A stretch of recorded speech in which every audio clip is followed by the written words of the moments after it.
E o momento da família hoje é muito especial. Eu estou visitando a Multicer, um centro de gestão emocional aqui no Ribeirão Shopping, na cidade de Ribeirão Preto. Foi uma iniciativa do Dr. Pérez, juntamente com o Dr. Augusto Cury.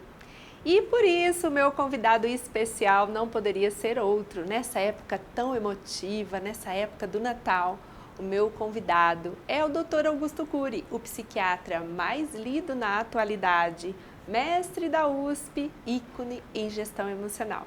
Seja bem-vindo, doutor. É um prazer e uma honra para mim entrevistá-lo. É uma grande honra, André. Vamos falar sobre temas tão importantes como o Centro de Gestão da Emoção, porque nos natais as pessoas às vezes se explodem de alegria ou implodem de tristeza. Exatamente, entendeu? doutor. E o que o senhor conta para a gente sobre esse Centro de Gestão das Emoções?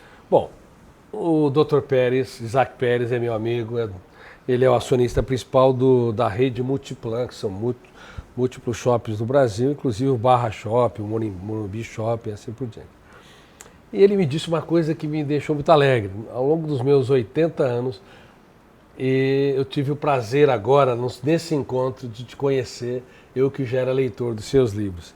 E eu percebi que ali, no Dr. Pérez, havia um jovem emocional, um jovem que nunca deixou de inventar, de criar e construir coisas para o bem-estar da sociedade. E ele encontrou alguém também que eu tenho uma sede quase que incontrolável. Como é que eu posso aliviar as dores da humanidade? Como é que eu posso mitigar os traumas e os conflitos humanos? Desde o preconceito, fome, depois nós vamos até falar sobre isso, estamos vendo projetos internacionais, também a Gatiosen, que é uma rede que tem um programa de saúde emocional. Bom, duas pessoas que são apaixonadas pela vida e pela humanidade. Nós falamos de montar um centro de gestão da emoção, e eu sou autor do primeiro programa mundial de gestão da emoção, dentro de um shopping. E ele falou da psicoterapia, que ele queria ver as pessoas não apenas comprando, se divertindo, relaxando nos shoppings, mas também pudesse quebrar o preconceito de serem atendidas num ambiente onde parece que não enquadra. Num shopping, atendimento psicológico. Mas é isso mesmo, para quebrar paradigmas, para que as pessoas entendam que, na verdade, quando você tem uma dor, uma crise, um conflito, você é um ser humano em construção. E quem não mapear os seus fantasmas mentais, como timidez, angústia, ansiedade, autopunição, autocobrança, leva para os seus túmulos os seus conflitos. Então falou, ok, Pérez, então vamos desenhar o primeiro centro de gestão da emoção do mundo. E começou no Ribeirão Shopping. Então aqui tem treinamentos, há 2 ou 3 semanas treinamos toda a corporação da Polícia Federal no Brasil, foi aberto online e gratuitamente para todos os nobilíssimos policiais da corporação da Polícia Federal, que também vive altíssimos riscos para ansiedade, depressão e às vezes até suicídio, porque trabalham no limite, né? Trabalham dramaticamente em prol da sociedade. E também tem aqui um time de psicólogos treinados, preparados para atender as várias doenças psíquicas. Depressão, síndrome do pânico, transtorno obsessivo compulsivo, os vários tipos de ansiedades e assim por diante. E tem mais, doutor. Também tem todos os seus livros à disposição, porque eu já dei uma olhada lá embaixo, a gente nem sabe qual pegar. Você viu quantos livros eu escrevi? Quantos livros o senhor escreveu? Conta pra gente. Às vezes eu olho e falo, André, como é que eu consegui escrever tantos livros? E eu escrevi como um artesão. Eu escrevo 10 vezes cada obra minha, sabia? E são lindíssimos, doutor. Eu já li vários. Sou fã, né? O senhor sabe. Você leu O Futuro da Humanidade? Futuro da Humanidade, sim. Daqui 3 meses vai ser filmado pela Netflix. Olha, que maravilha. E hoje eu contei para você, e conto em primeira mão, recebemos um contrato da Sony Pictures International, né, para da possibilidade de fazermos o livro transformado em longa-metragem, O Homem Mais Inteligente da História. O Homem Mais Inteligente da História é um livro que já está se tornando um best-seller, né? Penso que deve ser o mais vendido, o mais lido. Ele foi o mais lido dessa década, do Brasil, como romance psiquiátrico. Doutor, um tempo atrás o senhor era ateu. o senhor mesmo conta nas suas palestras. O que aconteceu para essa transformação toda, que se tornou um livro depois, né? E agora uma peça de teatro. E já estamos indo para uma longa-metragem. Bom, nós estamos na época do Natal, esse é um especial de Natal. Eu quero aproveitar para revelar um pouco daquilo que está no meu coração, já que raramente eu dou entrevistas no Brasil. Lá fora eu dou muito mais entrevistas do que aqui no país. Bom, para mim Deus era fruto de um cérebro apaixonado pela vida que resistia ao seu caos na solidão de um túmulo. Eu nem vou explicar isso direito. Mas o cérebro humano, na verdade, ele tem 86 bilhões de células e o corpo humano mais ou menos umas 10 trilhões de células. Nenhuma delas está preparada para morrer. Por isso que quando uma pessoa está em uma situação de risco, um carro, um acidente, uma queda, ou até mesmo nas savanas africanas, uma fera, nuvens de moléculas entram na corrente sanguínea, como cortisol, epinefrina, adrenalina, e também o coração bate aceleradamente, os pulmões começam a ventilar rapidamente, tudo para lutar ou fugir, porque nenhuma célula está preparada para morrer. Até mesmo a célula cancerígena, que quer ser eternamente jovem, muita gente não sabe disso. Ela multiplica-se, esquece do corpo e ela destrói o corpo, mas ela tem o desejo genético dela é de ser eternamente jovem. Bom, o cérebro, então, no fundo, ele não está preparado para morrer, ainda que nós saibamos que sejamos mortais. E eu, para mim, achava que o cérebro desenvolvia a ideia de Deus como tentativa de escapar do drama da possibilidade da morte. Mas quando eu fui estudar os grandes personagens da história, e a minha teoria estuda o processo de construção de pensamento e o processo de formação de pensadores, e nesse aspecto, com muita humildade, eu digo, eu sou professor do programa de mestrado e doutorado da USP, onde eu treino, onde eu dou disciplina para mestrandos e doutorandos de várias especialidades. E eu abordo que os grandes pensadores da história, eles libertaram o seu imaginário, reescreveram a sua história, ousaram, entenderam que quem vem sem riscos triunfa sem glórias. Se você tem medo dos riscos, você nunca vai conseguir desenvolver um grande projeto. Se você tiver medo da dor e se curvar a ela, ela vai se tornar um cárcere mental. Então, como é que os grandes pensadores saíram do rol destes cárceres e produziram conhecimentos na matemática, na física, na química, na biologia, na literatura e assim por diante? Aí foi até o homem Jesus. Será que esse personagem ele é complexo de fato? Será que ele abriu o leque da sua mente e produziu palavras e ferramentas de gestão da emoção que são arrebatadoras, impactantes? Quando eu comecei a estudar esse personagem sobre os ângulos da psiquiatria, psicologia, sociologia e psicopedagogia, eu comecei a estudar em várias versões os evangelhos ou as biografias, eu fiquei perplexo. Eu me perguntei, que homem é este? Que no exato momento em que uma mulher é apedrejada, ao invés de ele reagir com medo, ou então sentenciar a mulher, ele escreve na areia. No mundo todo se acha que ele diz, a primeira resposta foi, quem não tem erros e falhas atire a primeira pedra. Mas a primeira resposta foi não dar respostas. Se seu filho te contraria, seu parceiro ou parceira te decepciona, se você tem um problema no seu trabalho, se você for grande e gestor da sua mente, você vai escalar. Porque uma pessoa grande se faz pequena para tornar os pequenos grandes. Quem reage pelo fenômeno, bateu, levou, perde esposa, perde marido, perde filhos, perde colaboradores, perde amigos. Porque são pessoas que não têm autocontrole. É por isso que tem pessoas que me dizem, Dr. Cury, eu não levo desaforo para casa.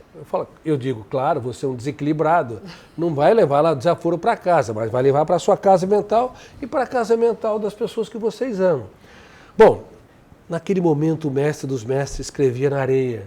E ele se perguntava, que homens são esses que querem apedrejá-la, sem conhecer as lágrimas que ela chorou e as lágrimas que ela não teve coragem de chorar, sem conhecer os dramas, as perdas, as crises. Ele se recusou a entrar num problema que ele não construiu, porque ele era gestor da sua emoção. Diferente de nós, um olhar atravessado, uma crítica, uma rejeição, compromete a vida. Eu perguntava, que homem é esse que teve autonomia que Freud não teve? Que Diderot, que Einstein não teve? que Marx jamais sonhou. Que homem é este que escrevia poesia no caos? Aí no segundo momento, ele levantou-se e disse, ok, vocês podem apedrejá-la. Ele não impediu o apedrejamento, ele mudou a base do julgamento. Pode apedrejá-la, mas antes tenham coragem de olhar as suas loucuras, observar seus erros, os seus dramas. Quando ele mudou a base de julgamento, aqueles homens começaram a perceber que entre eles, os fariseus, e ela, havia uma distância muito pouca, porque todos somos seres humanos imperfeitos, vivendo numa sociedade imperfeita. E eles saíram, e ficou ele e ela. E ele delicadamente disse, mulher, aonde estão seus acusadores? Ele não perguntou com quantos homens ela dormiu. Ele perguntou, aonde são seus acusadores? Ele nem constrangeu e pressionou ela. Eu, como psiquiatra e pesquisador da psicologia, eu falo, que homem é este que é capaz de abraçar uma mulher adúltera e transformá-la em rainha e honrá-la mais do que as mulheres que são cultuadas em Hollywood como atrizes internacionais? Ele amou o direito das mulheres, sabe? As mulheres, como você, Sim. foram apedrejadas, queimadas, tolhidas, mas ele correu risco de vida por defender os direitos das mulheres. Então, neste Natal, você tem de saber que este homem mais inteligente, que vai ser comemorado como uma criança, a criança mais famosa do mundo, essa criança cresceu de maneira espetacular, gestora da sua mente, autora da sua história, protagonista do teatro da sua psique, e ele fazia poesia no caos. Por isso que eu mudei a minha história. Eu não defendo uma religião, mas passei a acreditar em Deus, me tornei um cristão sem fronteiras. E propaga isso muito bem, né, doutor? E estou falando para múltiplas religiões, Sim. Budismo, islamismo, que são meus amigos, ateus que são amigos. O meu objetivo é mostrar que as ciências cometeram um erro, todas elas, e também as religiões todas cometeram um erro de não estudar a mente do homem mais inteligente da história. Se você tiver oportunidade, leia esse livro, você vai ficar perplexo como eu fiquei. E tem milhares de outros elementos que poderíamos falar. Doutor, tem muita gente que sente tristeza em falar em Natal, uns se preparam com muita alegria, é um tempo que eu particularmente gosto muito, mas tem outras pessoas que sentem tristeza. O que o senhor poderia trazer agora para que essas pessoas virem a chave e comecem a sentir alegria, gestar as suas emoções e entre nessa sintonia do Natal, que é tão gostosa, né, já num propósito de transformação? Excelente pergunta. André, veja bem, o primeiro ato do teatro mental não é consciente. Por exemplo, se eu der um livro para você ler, tá, uma palavra para você ler, esse aqui é um livro meu, Gestão de Relacionamentos e Conflitos. Essa segunda palavra, se eu pedir para você olhar para essa palavra sem interpretá-la, você não vai conseguir. Porque imediatamente você lê e já tem um conjunto, a interpretação, relacionamento ou gestão e assim por diante. Porque não é o teu eu que define o primeiro ato. O ato inicial é definido pelo gatilho da memória, que é um fenômeno inconsciente, a abre janela, que é o segundo fenômeno inconsciente, o terceiro fenômeno é a âncora, que dá foco. Então, todo ser humano, milhares de vezes por dia, quando vê uma flor, identifica uma flor, uma porta, ou uma pessoa com uma cara triste, ou fechada, ou alegre, inicialmente não pela ação do eu, ação de 3 copilotos inconscientes. Isso muda tudo se nós entendermos esses fenômenos. Quando no Natal as pessoas se preparam para sorrir, para festejar, para relaxar, muitos detonam o gatilho, abrem janelas traumáticas, perda de pais, às vezes abusos que sofreram, Sim.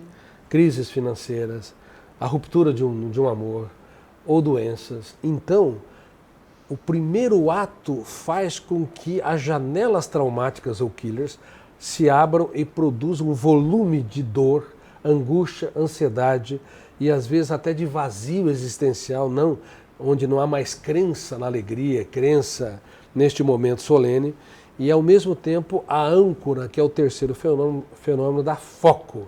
E naquele momento se forma um presídio de segurança máxima.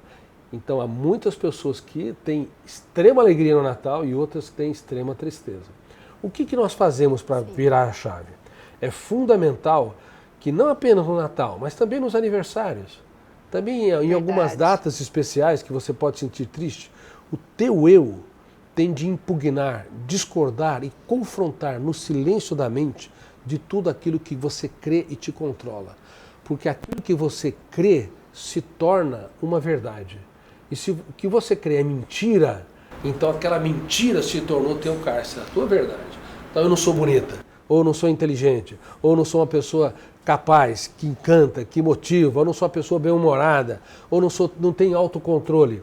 Se você não impugnar, discordar e confrontar sem que ninguém ouça, aqui no silêncio da mente, todos os dias, no exercício de 1 minuto, 2 a 3 vezes por dia, se você fizer isso, quando as janelas traumáticas se abrirem, você vai reeditando essas janelas, você vai repaginando o filme que gerou as janelas. E você vai determinando também ser uma pessoa livre e não escrava, autora e não servil das mazelas da sua psique. Mas, sinceramente, nós estamos no tempo da pedra em termos de gestão da emoção.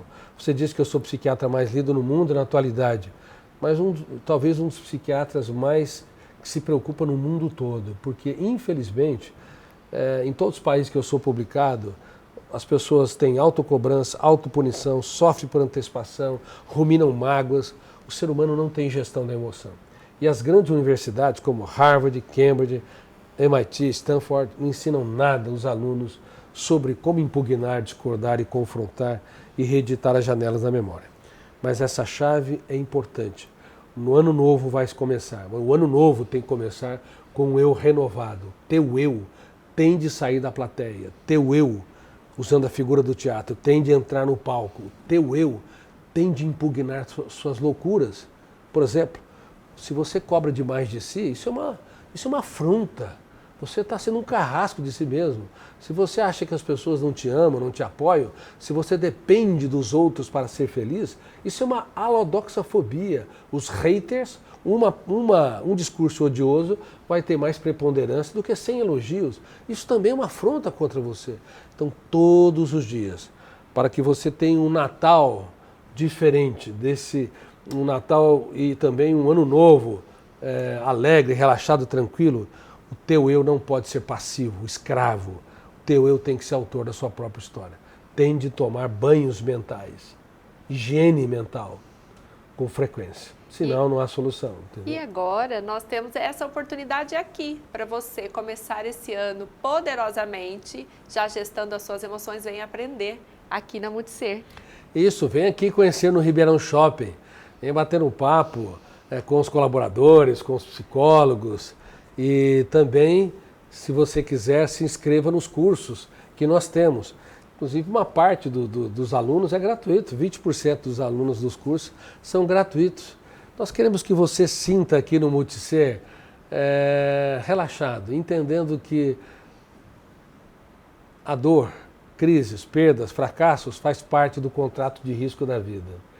E nós queremos desejar, você não deve ter medo da doutor? vida, né? Não. Nós queremos desejar, então, um Feliz Natal a todos. A família Prever tem a honra de ter como parceiro a Multiser e todos os associados aqui têm condições especiais. E, inclusive, 15 de janeiro já tem o primeiro curso, né, doutor? Exatamente. Gestão de conflitos, é isso mesmo? Gestão de conflitos para a formação de mentes brilhantes. Eu posso dar uma mensagem para os teus... Claro, doutor. Então vai lá, vou enviar uma mensagem para vocês. O Natal, dia 25, especificamente, não é o dia que o menino mais famoso de todos os tempos nasceu, mas ele é comemorado nesta época. Que neste Natal você entenda que aquele menino fazia muito do pouco, porque quem faz pouco do muito precisa de muitos estímulos para sentir migalhas de prazer. Dê um pouco menos de presente e dê mais sua presença. Por favor, fale para os seus filhos das suas lágrimas, para que eles aprendam a chorar as deles. Fale dos seus desafios, para que os seus filhos entendam que ninguém é digno do pódio se não utilizar os seus desafios e fracassos para conquistá-los. E nunca se esqueça, contemple o belo. Faça das pequenas coisas um espetáculo aos olhos. Seja um ser humano em construção. Peça desculpas neste Natal, se for necessário. Diz o tanto que os seus filhos são importantes para você. Olhe para sua parceira ou parceira, para seu marido ou esposa e diga que de todas as coisas que você conquistou na vida, ele ou ela é a melhor delas. E também não se esqueça de, se seus pais estiverem vivos, agradecê-los todos os dias por eles terem te suportado, porque você não deve ser uma pessoa tranquila, fácil, isenta de erros. Você é um ser humano imperfeito, convivendo com pessoas imperfeitas. E agradecer as pessoas que cuidaram de nós, mesmo aqueles colaboradores que às vezes a gente não acha que estamos pagando um salário é suficiente. Uma pessoa que agradece, André, é muito mais feliz.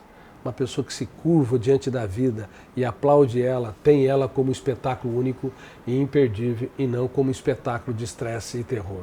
Um beijo no coração de Augusto Cury. Nossa, e parabéns pelo seu que prazer trabalho. enorme, e nós com certeza vamos viver o nosso Natal até de forma diferente, depois de todo esse conteúdo. Muito obrigada, doutor, por nos receber. Obrigado. Um Feliz Natal ao senhor e toda a família. Para vocês também. Tchau, Obrigado. tchau.